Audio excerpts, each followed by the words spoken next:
The CXPod is brought to you by Netigate. Netigate helps you put your customers at the center of your business. Check them out at netigate.net.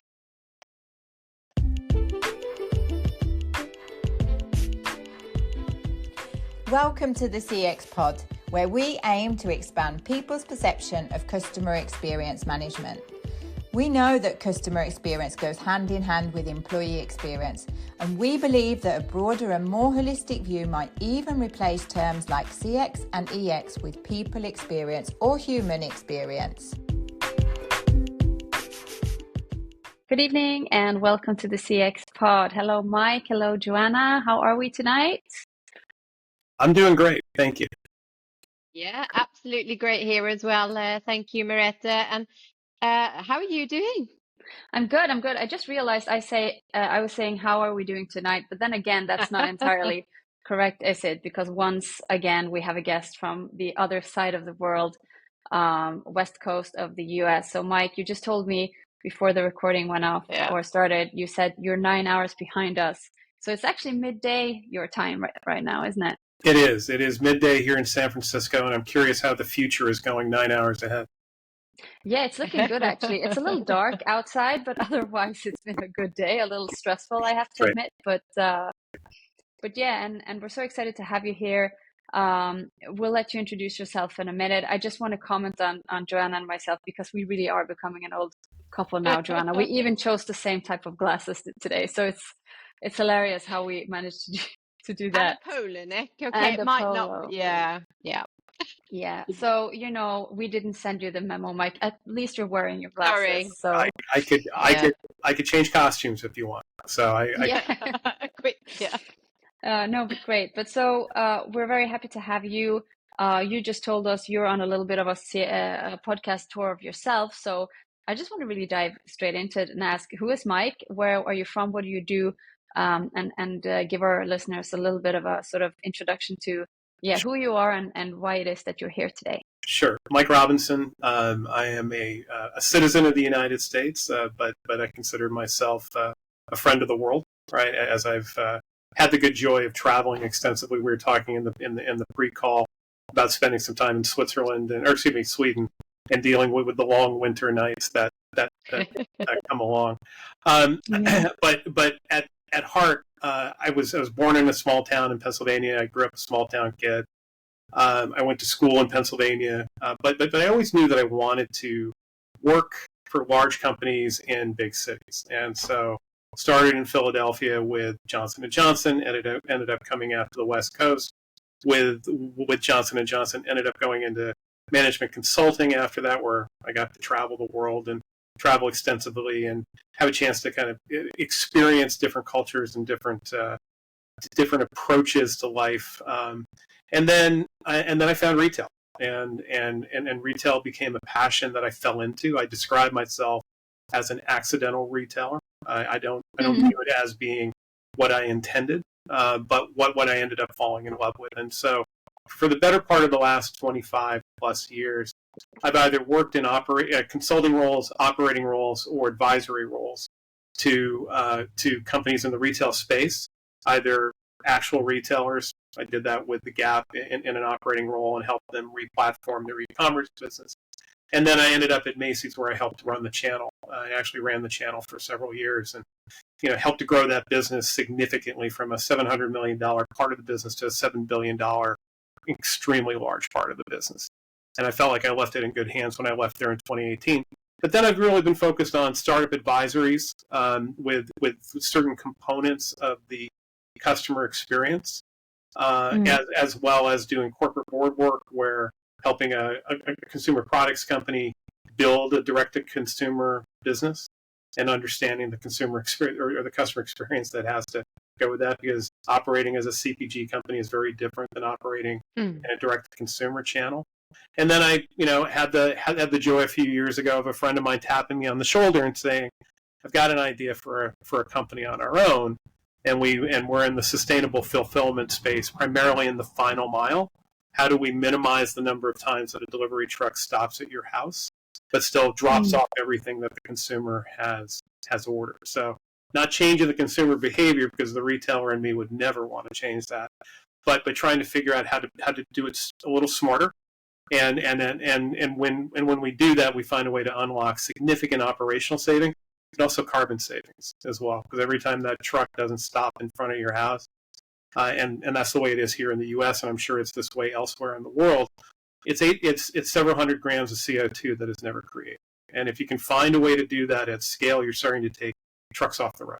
And when you take trucks off the road, you have an impact. And that's, if you ask me what my professional passion is right now, it's about finding a way to optimize that, and also to ensure that it becomes an important part of the customer experience. Wow. Yeah, absolutely. I think this is really exciting, the way that you have sort of transpired throughout your throughout your career, Mike, through the different sort of layers of actually working within customer centricity, from the digital, but now almost this is like taking it to a layer where we often talk about the human experience. And I think that when you start to bring in the larger aspects of the customer journey, which, for example, is the logistics and the actual delivery, and how we can make that more operationally effective, then we're starting to talk about human experience. We're starting to talk about the good of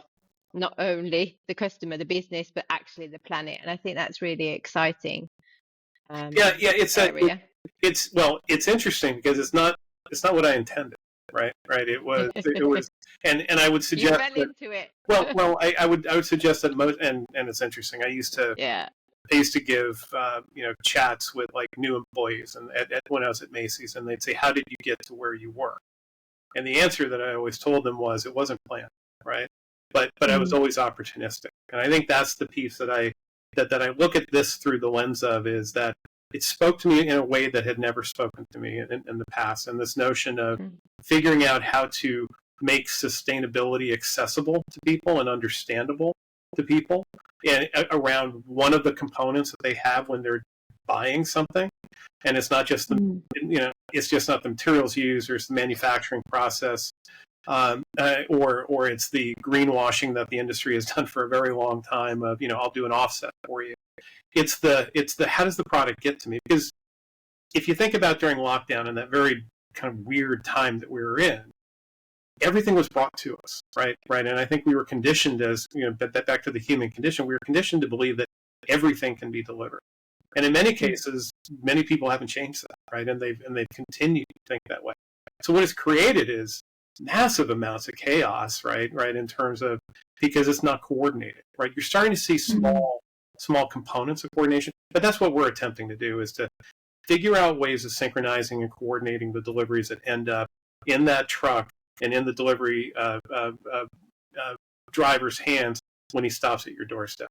And the thing that I found was, I didn't realize how impactful it could be until we really started to run the numbers and started to realize that there was, again, very large operational savings, very large carbon savings. So I recently wrote an article about, I didn't think I would be an eco warrior in my late 50s, but here I am, right? So, and I'm sustainability by accident. It's the accidental retailer and the sustainability by accident, completely.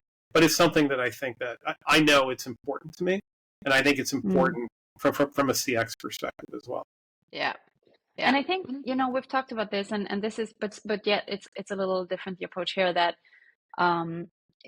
we keep saying that we want to nudge people to do, or we want to, some people use the word manipulate, but others would call it stimulate, right? But, for the purpose of something good, we want to sort of enable or change trends, or change consumer behavior.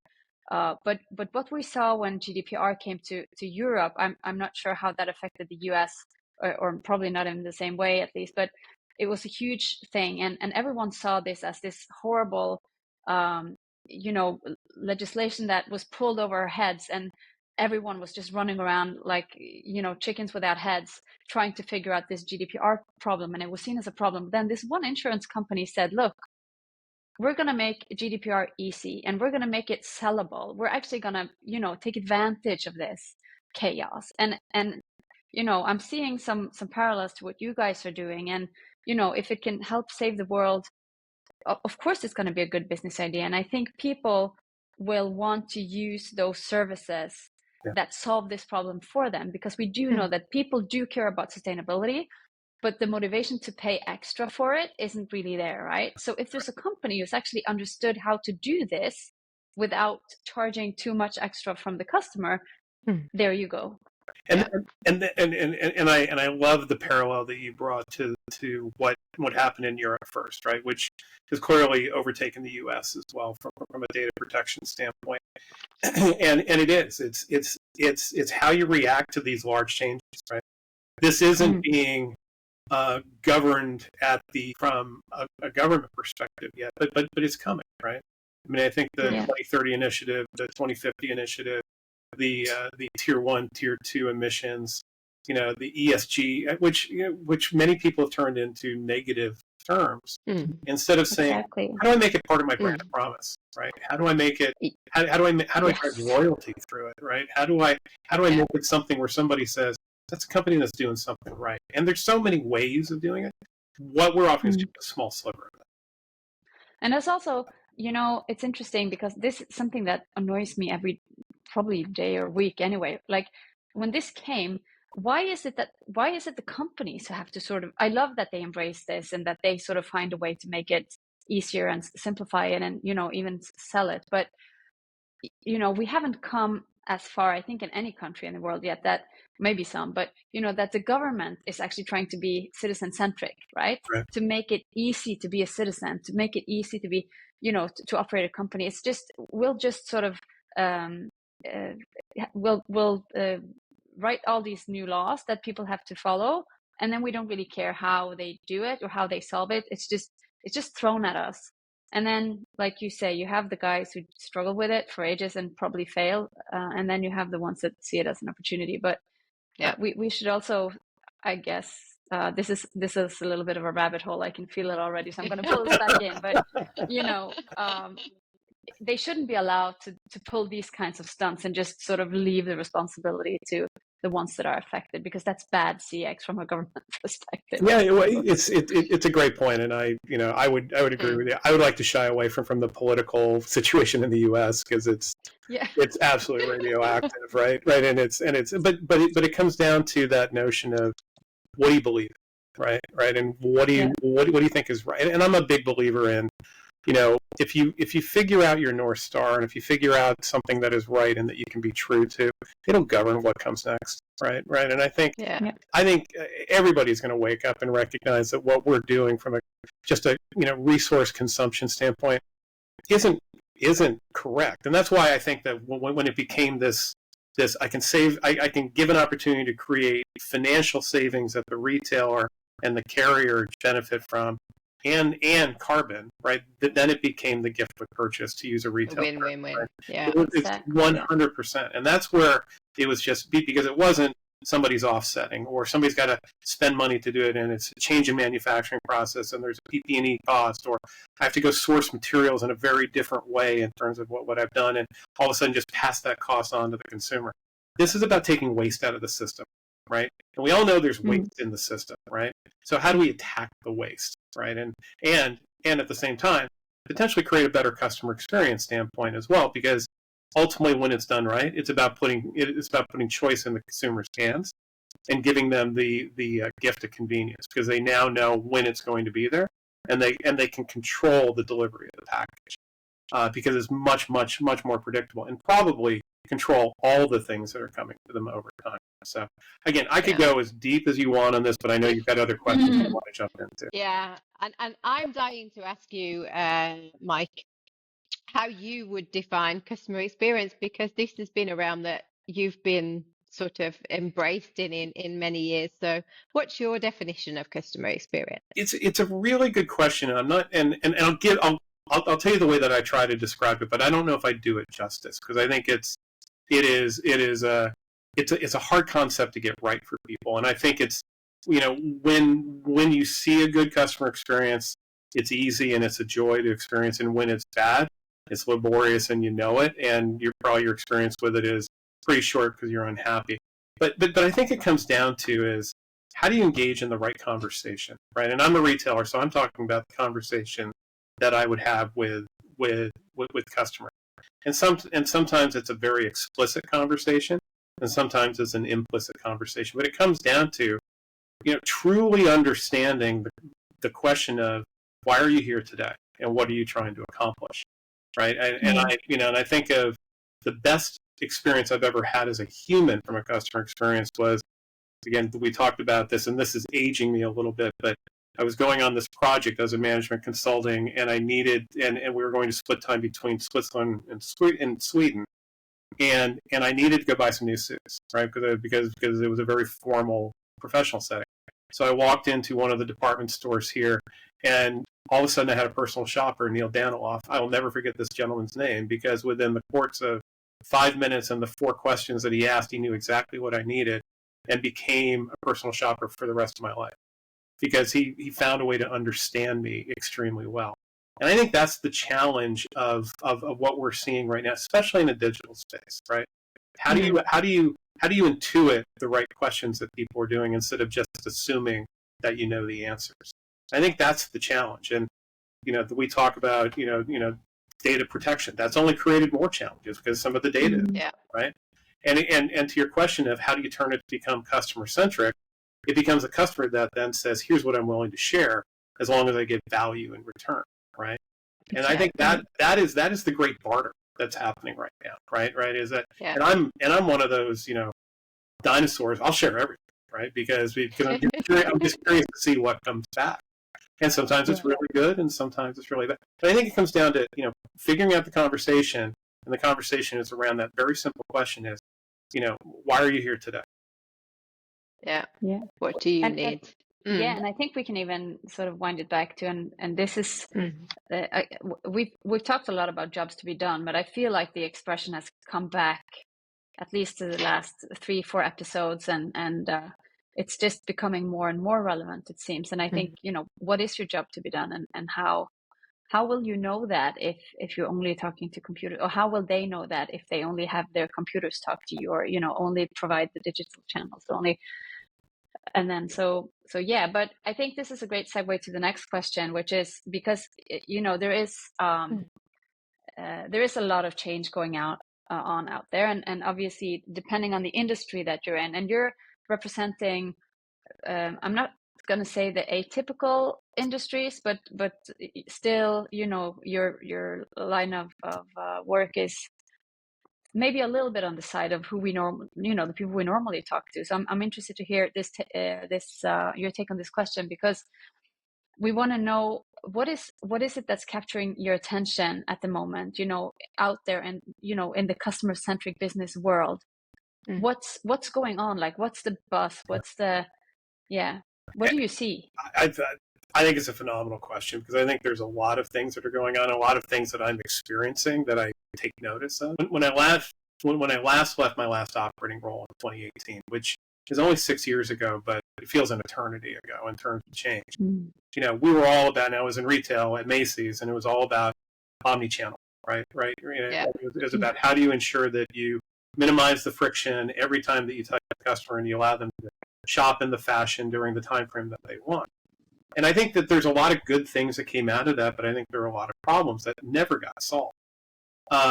Because you take the ubiquity of the mobile device and how that helped you cross the lease line, and how that created a situation and allowed you to do things from in-store search to in-store purchase to price checking, etc. All that feels ancient now, right? And now it's the rise of AI, right? And I'm sure everybody says it, but I think it's the question of how is AI going to make this better? Because I'm not sure it is yet, right? It's I'm finding useful tools as I use some of the AI assistants, where I was like, help me.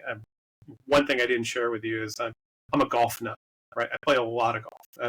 And I plan my vacations around golf, and this is what I do. So I asked one of the AI assistants, to plan a golf trip for me to Michigan, right? It's a state I've never ever played golf in, and tell me the best time of year and and the best courses to play.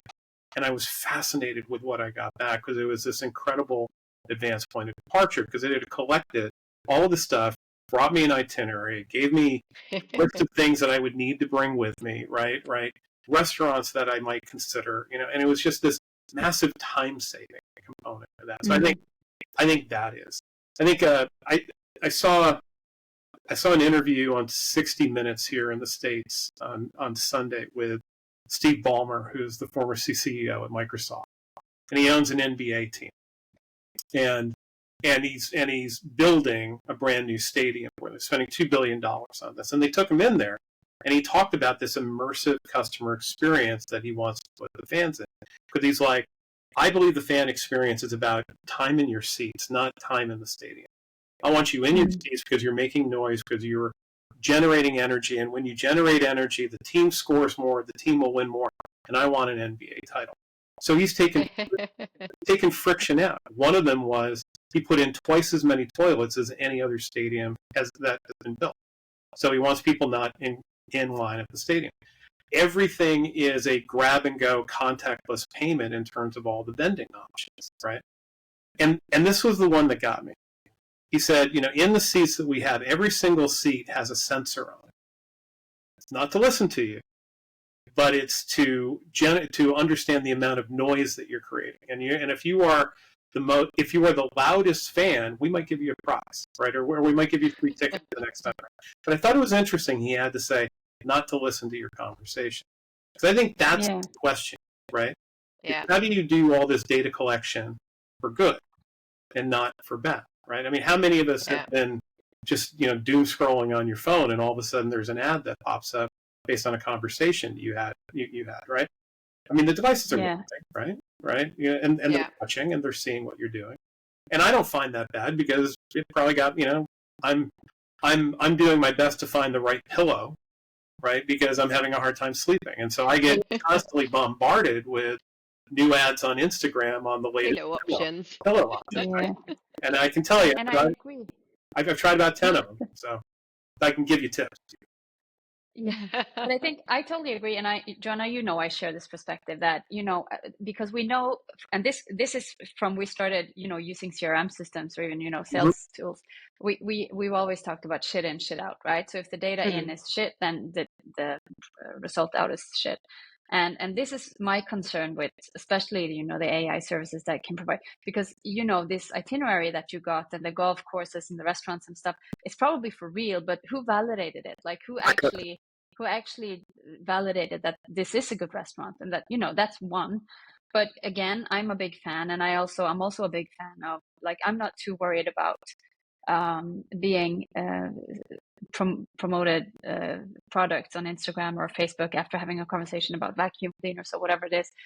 But what I haven't understood yet is, why haven't they figured out, and this is from a recent experience, I was looking for a new backpack, right? So I have my kids 50-50, and the week I'm not with my kids, I'm sort of a nomad, living a little bit at home and a little bit with my partner. And I go to the gym, so I need sort of a backpack to carry my life around. Sure. And finally I found one, and I'm so happy with it, but the commercials won't stop. Like, they haven't realized that I bought one. So for how many more years am I going to see this? And so there is the option to opt out, which, at the end I chose to, but it was just too much. So they need to figure out. No, I got it. I think it's a great point, right? I mean, it's still imperfect, right? But whether it's the validation of my trip, or the fact that they finally turn off the ads, that they're, I got it. I'm not going to buy another one. Thank you. Again, are they doing it because they want you to be a referral, right? Are they pushing you to talk about it? But the fact that you're angry about it now, or frustrated by it, that's not positive, right? I mean, that there should be a way. And yes, the fact that you can go in and turn it off, you would think it would be like, I need to leave this person alone for a while, because they've already made the purchase. And I think that's the disconnect, right? Right? I influence them to do something, but I don't understand the impact of that influence. We'll get there, but I think raises a very good. Or maybe we won't. Maybe we won't. The thing is, and we had this conversation earlier on the pod with Patrick, the PhD from the University of London. We were talking about how, these restrictions on data are now, we were on a roll, like we were creating great personalization experiences, but now somehow, because, we do need to take better care of our data. And a lot of people have become so scared, so they don't even want to click yes to the cookie consent anymore, right? And then that ruins the good experience. So, and that's also friction because we got used to that and now it's gone again. So I don't know where we're going to end, and I'm probably not anyone to say either, but I think it's interesting to see how affected we are by these and this constant movement. And at some point, we're going to get sick of it. So are we just going to sort of drop it entirely and go back to old school, or are we going to invent something new? You know, it's very interesting to see what's... Yeah. And I think that's so interesting that you went over to that, Merete. You know, are we going to go back to the old school? Or are we going to do something new? And Mike, this is exactly the story that you told when you told about the new NBA stadium. Because this is somebody who is thinking differently about the customer experience, is thinking very detailed about what is the customer experience that is important for the totality, the players, the customer, and he's not going along the same lines as everybody else, like we see with omnichannel CRM, that it's like, yeah, well, this is the way to do it, so we'll pick it up, we'll reuse it, and we'll run with this. And I hope to see that the differentiator for customer experience in the future will be that people or organizations will start actually differentiating making unique customer experiences, because Innovating that is it. what it's about. It's about Yes. memorable experiences that get you to associate a great memory with that experience, that place, and come back. I mean, that's the simplicity of it. I couldn't agree with you more. And I'll stay in the sports arena because I attend a lot of sporting events. There are two Major League Baseball teams here in the Bay Area. There's the San Francisco Giants and the Oakland A's. The San Francisco Giants has a wonderful customer experience. Easy in, easy to your seat, easy to get to vending, easy to use all the facilities, lots of other entertainment, screens everywhere, lots of information, easy out, get home. The Oakland A's is absolutely the opposite. And they're stadiums that were built in different eras for different purposes, and one has continually been invested in, and the other one has been left to ruin. Right? In fact, supposed to do it because they want to move it to Las Vegas, where they're going to try and create a brand new experience associated with it. Yeah, I think it comes down to people have to recognize what people are excited about and what they're turned off by. And I think and this question of not having cookies anymore is a massive issue for many companies to figure out, how do I learn about you? But I think it drives the notion of, how do I get you into my loyalty program? Because if I can get you into my loyalty program, I can learn about you and I can build a relationship with you. And that's what I really, trust in, right, more than anything else. I was on another podcast recently and we got into what's the greatest loyalty program of all time, right? And I was saying probably Amazon Prime, and somebody was saying, airline programs. And then somebody said, they said, do you go to church? Right. And they're like, if you think about the greatest loyalty program of all time, it's the God that you believe in. Right. So it was a really interesting dialogue. Or your football team. Yeah. Right. Or your football. Yeah. Right. I mean, but it breeds that commitment that you're going to break through any problem that you have and probably lean in on things that excite you. Yeah. I just remember, this is very locally in Norway, but there was a newspaper who was sort of quoting, we have a part of Norway that's quite religious, and this newspaper is from there, and they were angry with the Norwegian church because they mentioned sustainability more times than they mentioned God in their new strategy document, which is, it's fair enough. This shouldn't be about sustainability. It should be about God. So, but yeah, like you say, and you're right, it is a sort of like a loyalty program. So it's, and that's what I love about doing the CXPod, because we get to emphasize that we're not just talking about customer experience as in somebody who buys something from somebody who sells something. There's the citizen experience. It's the parent experience when you start your kids to school for the first time. It's the it's the traffic when the traffic lights stop working and you have the operator with the signs. there is experiences to be improved all over the place, and that's what I love, that we get to talk to so many different people about so many different angles of this. And now we've even mentioned God. I mean, this goes from football analogies to God. It's my apologies, but that was mine. No, that's fine. That's totally fine. So there's actually two questions I want to ask. I'm going to try to ask them both in one, because we do talk a lot about what challenges companies face today when it comes to trying to be customer centric. So that's sort of one part of it. And then to the opposite, like, so what are the challenges, and what defines the key attributes of a customer centric company, in your opinion? So, it's that they are two halves to the same question, aren't they? Right? It's the look. I'm a big believer that and I use the term North Star before. You have to figure out what you stand for, right? Are you standing on great product? Are you standing on great service level, great experience? Are you talking we talked about a loyalty program and a commitment to that to make your best customers feel special. Is a sustainability, right? Is that something that becomes core?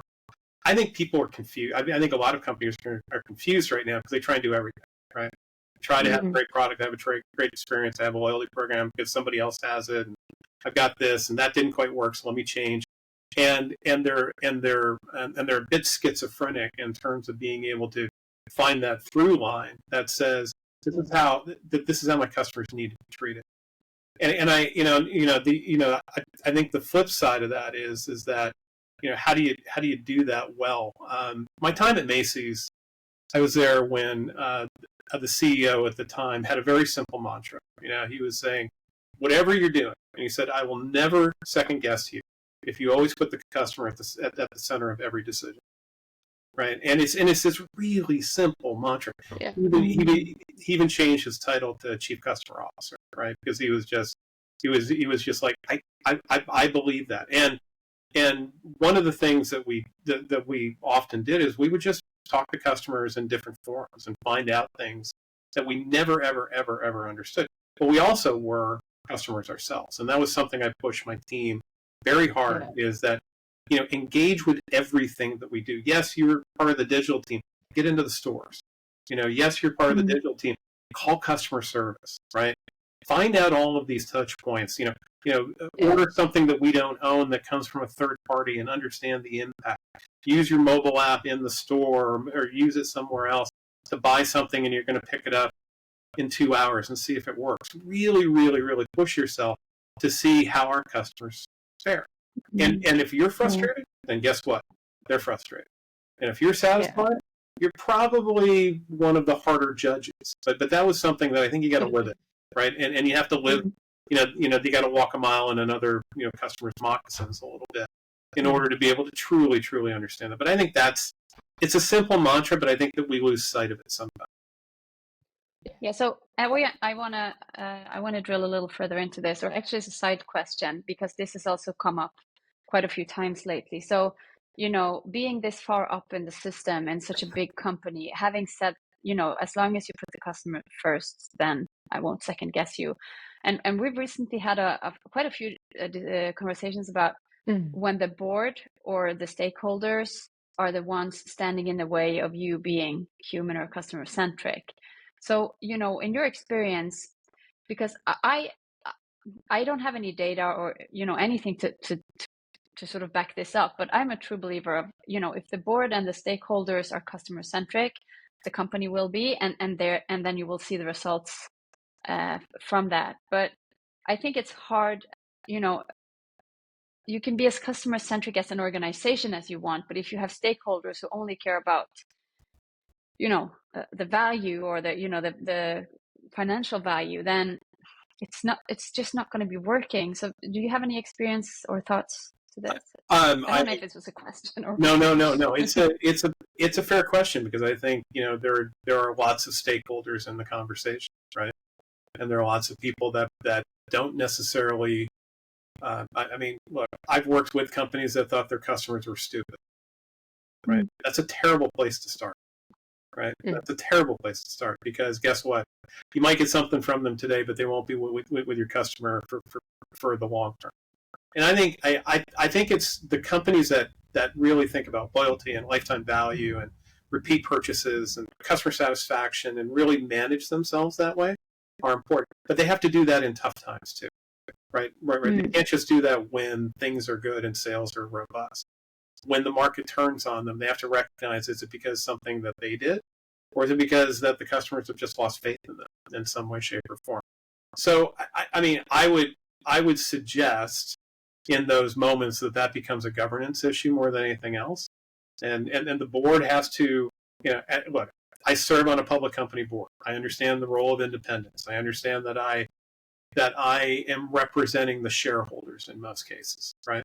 But but I should be representing the shareholders in the most authentic, customer-driven way. And I think that's a hard thing to get through. One of the things that we pushed in the company that I'm on the board for, as we were transitioning from just being a consumer products company selling through other retailers to being a direct consumer product company, is we pushed all of our board members to buy something on the website and live the experience. And oh my God, the feedback that we got, right? Because they were like, this can't be the way, we're making it very hard for our customers. We need to invest differently. And that became the outcome. Yeah, I think that was such a lovely idea and tip, actually, Mike, to sort of suggest that to actually get your board members to also travel or do the experience out of the steps of a customer, and then start questioning, sure, okay, what kind of financial effects do you think this could be having on our business? I think this is a really key way that we could be actually working with solving what appears to be, in our recent conversations, one of the most challenging aspects of actually becoming a true customer-centric organization. Totally. And I apologize for cutting you off there. I grew up in retail, and unfortunately that's what we do, is cut people off, which is terrible. I also grew up in retail, so it's okay. Right. I've never learned any better way than having someone immerse themselves in the experience, right? I could give you hundreds of experiences of my own in terms of the best learning I had was by going and doing something, and it just, instead of just assuming I understood. And this is something that I hope that most companies are trying to push, right? And if you really, really, really want to understand the psyche of your customer, be one. Yeah. I also have it's a little far out, but the backseat drivers, or when you're watching a football game, and it's always easier to be as the audience, or watching the game instead of being on the field playing it. But that's sort of where we should aim to be when it comes to creating experiences, so that we should please even the backseat driver with our driving, and we should please you should never. I do hear that I'm again probably on my way down in a rabbit hole, but it just struck me as because we see things differently if we're not. I think what I'm trying to say is mystery shopping is a great thing as well, right? Because you have people who care about shopping, but they don't know your business, so that they won't be affected by all their emotional chaos going on, because they know you and they reckon so I think, but I'm not sure if I'm managing to explain myself, but I think it's that's where we need to try to perform. And if we make that, then we're pretty close to providing a holistic experience, because like you say, if you're the backseat driver, you can pay attention to a lot of the things that the driver won't be able to pay attention to, because they're actually driving. So we need to figure out a way of pleasing the backseat driver. I don't have a better expression for it, but it was just a thought that popped into my head. But let's move on. Joanna, I'm asking you now to pull me out of this. Move us on. Or out of the back. Yeah, I do this all the time. It's fine. Out of the back seat. Let's move on to the next question. Mike, what's your take on, we've touched on this now because we've talked about voice of bringing the voice of the customer almost into the boardroom, but what's your take on voice of the customer programs. Is this something that you had and managed at Macy's, and was it successful, do you think? Yeah, Intrigued to know. I really appreciate you asking this question, because I've got some strong thoughts on it. It's and I go back and forth on it, right? I think it's I think it's one valuable source.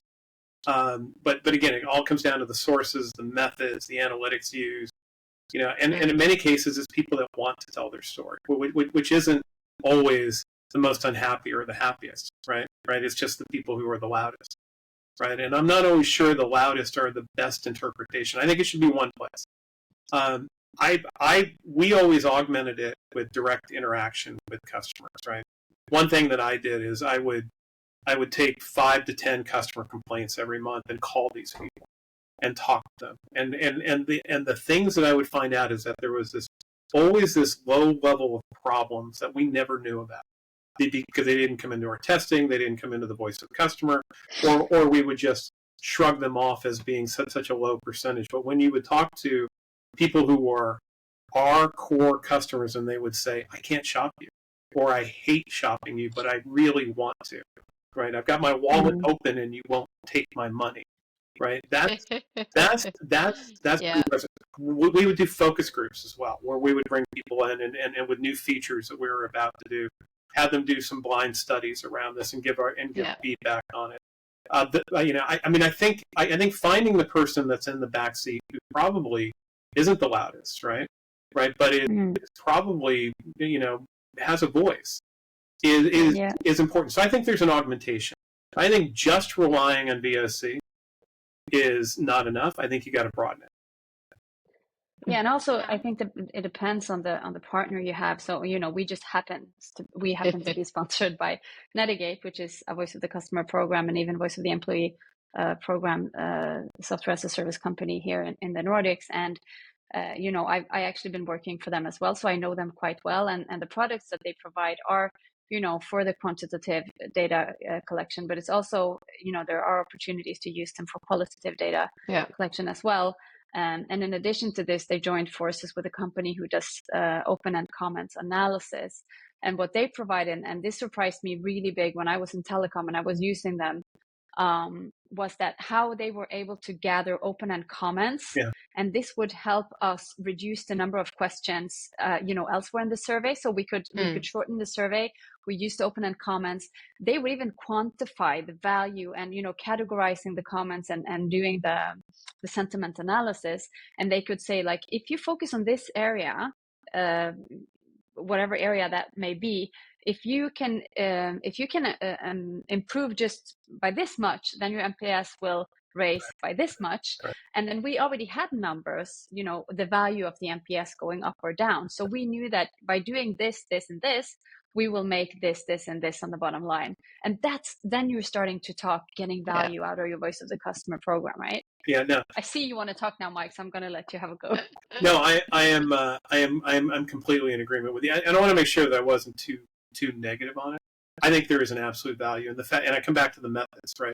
If you can figure out how to get sentiment out of free-form answers, right, and be able to draw cohorts and intent out of that, and be able to use that to drive investment, I am 100% behind. And I think that's where we talked about AI and the trend that it has right now.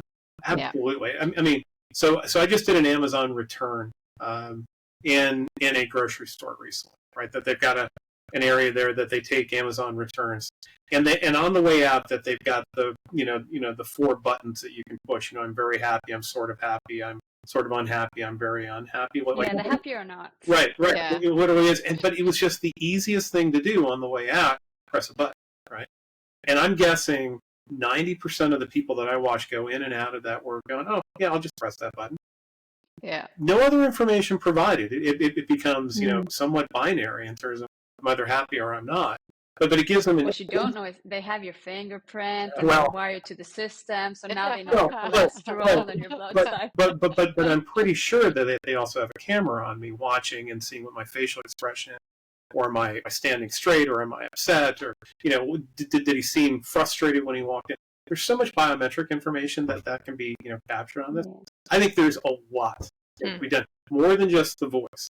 The sentiment of the customer, if we can get to that, is really, I think, where this becomes incredibly valuable, especially at the moment of the question being asked. It can be very different than when it actually occurred to them. That's what I loved about the immediacy of this. If they'd sent me a survey 2 days later, like the airlines do, don't give me time to think about it. Don't get and I won't do it. But in the moment, and I have to add, if I can, because this is, happy or not, and it's been discussed, right? Because it's just a smiley. So you don't know who it is, you don't know what they bought or what they did, or, maybe there's the camera. But also, this is what I love about a study that was done, because, this is very common at airports, right? Because you don't want to bother the travelers to go ahead and answer a survey right after security. But they do want to somehow try to measure. So I believe it's better to measure than to not, but you have to do it in a way that doesn't interfere too much with the journey that you're on, right? And your job to be done. But what they did, which is quite impressive, because, at the airport and the security, they have loads of data on how many people they processed, how many items they took, how many water bottles they had to throw away. And if you combine those data with the happy or not data, you will see trends, and you will see if the data, first of all, is reliable. And then, so you can do sort of pilots and use AI to figure out, the gaps and the error of margin of error, etc. And then you'll actually have a little tool for you. So you cannot 100% confine it, but it's going to be enough for you to understand where is the sort of breaking point. When do you need to put more people on the security check because it's going to be overloaded or people are going to be frustrated. Yeah.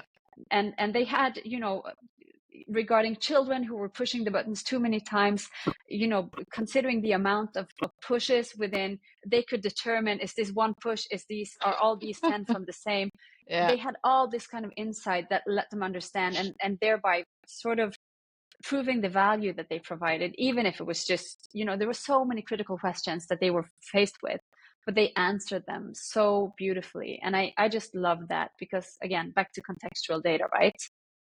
It's not just the survey answers, it's everything else as well. I couldn't agree more. And this goes to a conversation I was having over the weekend where somebody was talking about, is all data relevant, right? And I think it can be, right? And the point is collective, right? Because at some point, you're going to determine a usage for it, right?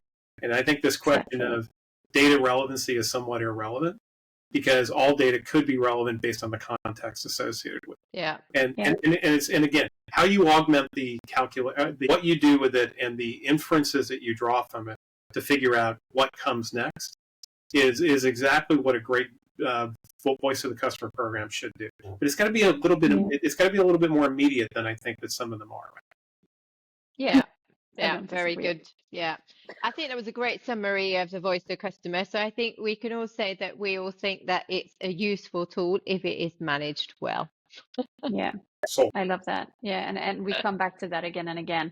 Yeah. And we've even had people on the podcast working for a survey company saying that if you're not going to use it, then just quit the subscriptions, because it's not going to create any value if you don't use it right. So we're going to have to move on, and we're actually approaching the end of the recording today.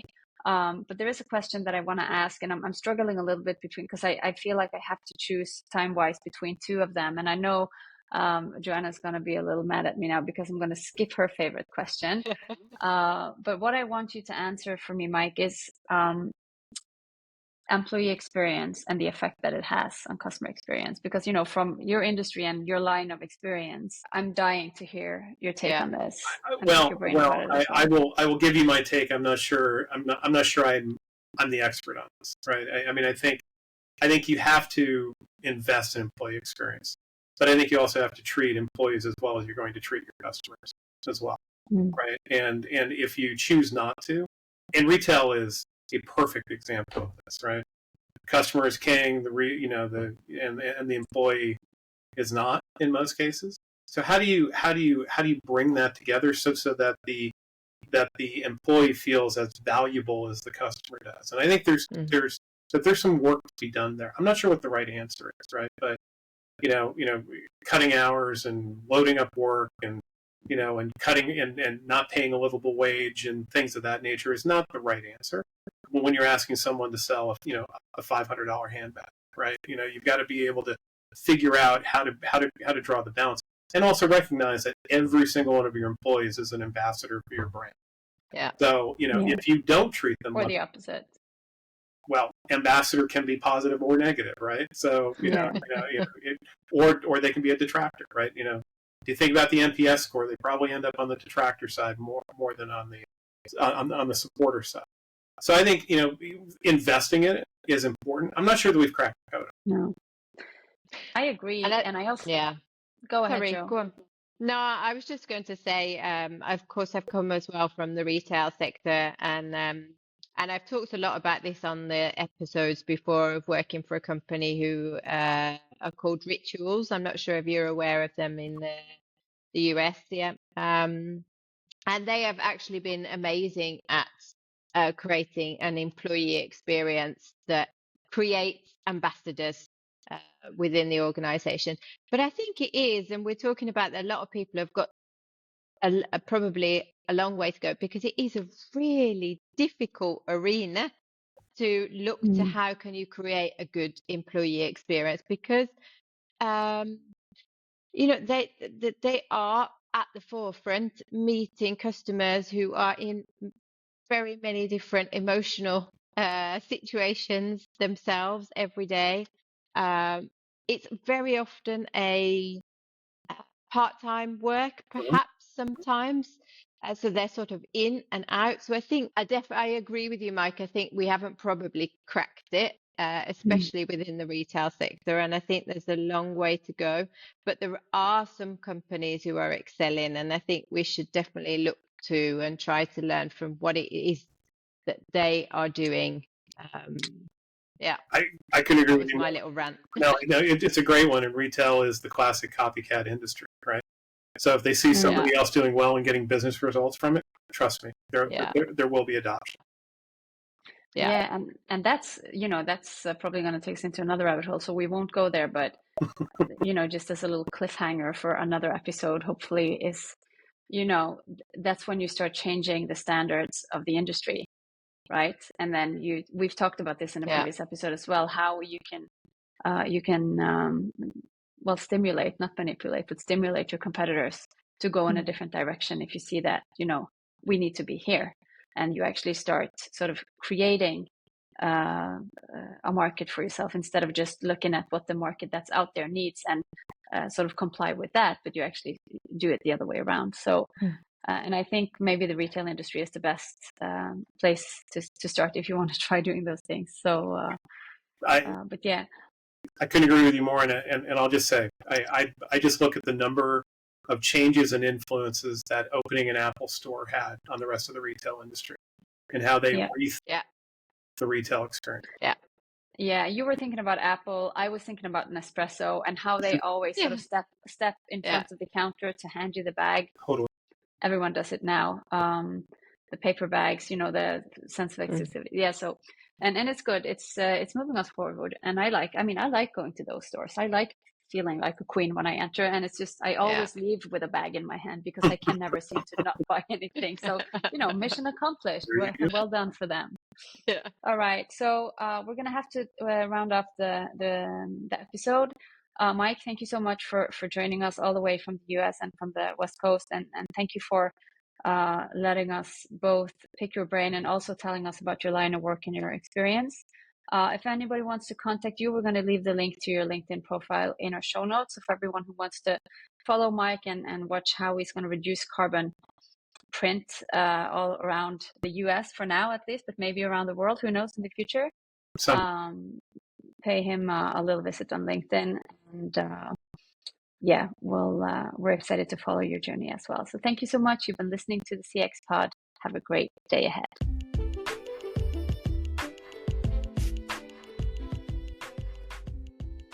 Thank you for listening to the CXPod. If you want to reach us, you can always find us on LinkedIn, and please remember to follow us on Spotify and leave a review of what you think.